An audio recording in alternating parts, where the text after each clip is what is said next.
Hi, എല്ലാവർക്കും നമസ്കാരം.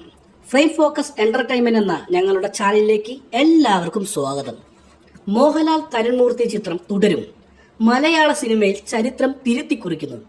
ഈ മാസം 25-ന് ഇറങ്ങിയ ചിത്രം ആദ്യ ഷോ കഴിയുമ്പോൾ തന്നെ പ്രേക്ഷകർ തീരെഴുതി കഴിഞ്ഞിരിക്കുന്നു. ഇപ്പോഴിതാ ജനപ്രവാഹത്തോടു കൂടി കുതിച്ചു പായുകയാണ്. വെറും 7 ദിവസം കൊണ്ട് ആഗോളതലത്തിൽ ചിത്രം 120 കോടിക്ക് മുകളിലാണ് നേടിയിരിക്കുന്നത്.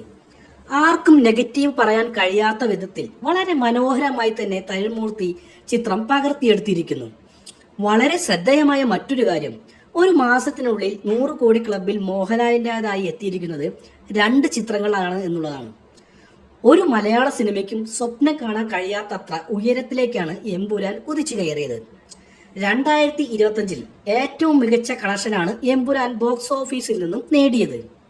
എമ്പുരാന്റെ ലൈഫ് ടൈം ഗ്ലോബൽ ഗ്രോസ് 262 കോടിക്ക് മുകളിൽ പോയിരുന്നു. റെക്കോർഡ് കളക്ഷൻ നേടിയ എമ്പുരാന്റെ സ്ഥാനം ഇന്ത്യൻ സിനിമയിൽ ഈ വർഷത്തെ 3-ാം സ്ഥാനമാണ് നേടിയത്.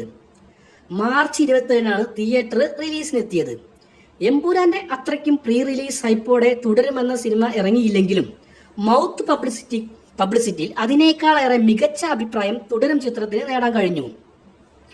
മികച്ച പ്രതികരണങ്ങൾക്ക് പിന്നാലെ തിയേറ്ററിൽ ടിക്കറ്റ് കിട്ടാനാകാതെ കുടുംബ പ്രേക്ഷകരുടെ ജനപ്രവാഹമാണ്. തമിഴ്നാട്ടിലടക്കം മികച്ച പ്രതികരണവും മികച്ച കളക്ഷനോടും കൂടി മുന്നേറുകയാണ്. ദൃശ്യം എന്ന കുടുംബ ചിത്രത്തിന് ശേഷം മോഹൻലാൽ ഒരു സാധാരണക്കാരനായി എത്തുന്ന ചിത്രം എന്ന വിശേഷണങ്ങളോടാണ് പ്രേക്ഷകർ ഏറ്റെടുത്തിരിക്കുന്നത്. എന്തായാലും മലയാളത്തിൽ ഒരു താരത്തിനും ലഭിക്കാത്ത നേട്ടമാണ് മോഹൻലാൽ സ്വന്തമാക്കിയിരിക്കുന്നത്. മോഹൻലാലിന്റെ 100 കോടി ക്ലബിലെത്തുന്ന 4ാമത്തെ ചിത്രമാണ് തുടരും. മലയാള സിനിമയെ സംബന്ധിച്ച് 100 കോടി ക്ലബിലെത്തുന്ന 11ാമത്തെ ചിത്രമാണ് ഇപ്പോൾ തുടരും നേടിയിരിക്കുന്നത്. മലയാളത്തിൽ ആദ്യമായി 100 കോടി ക്ലബ്ബ് തുറക്കുന്നതും മോഹൻലാൽ തന്നെയായിരുന്നു. വൈശാഖ് സംവിധാനം ചെയ്ത പുലിമുരുകനയുടെ ആയിരുന്നു ആ നേട്ടം. പിന്നീട് പൃഥ്വിരാജ് സംവിധാനം ചെയ്ത ലൂസിഫർ, വീണ്ടും അതിന്റെ 2ാം പാർട്ടായ എമ്പുരാൻ, ഇപ്പോൾ 4ാമത്തെ ചിത്രം തുടരും. 15 വർഷത്തിന് ശേഷം മോഹൻലാലും ശോഭനയും ഒരുമിച്ച് എത്തുന്നു എന്ന പ്രത്യേകതയും തുടരും സിനിമയ്ക്കുണ്ട്. രജപുത്രയുടെ ബാനറിൽ രഞ്ജിത്താണ് ചിത്രം നിർമ്മിച്ചിരിക്കുന്നത്. അങ്ങനെ ഗംഭീര വിജയത്തിന് ശേഷം അടുത്ത് വരാൻ പോകുന്ന മോഹൻലാൽ ചിത്രം സത്യൻ അന്തിക്കാട് സംവിധാനം ചെയ്യുന്ന ഹൃദയപൂർവ്വം സിനിമയാണ്. തുടരും സിനിമ ഈ ഒരു കളക്ഷനിൽ പോകുകയാണെങ്കിൽ ഉടൻ തന്നെ 200 കോടി ക്ലബിൽ എത്തുമെന്നുള്ളത് നിസ്സംശയം പറയാം.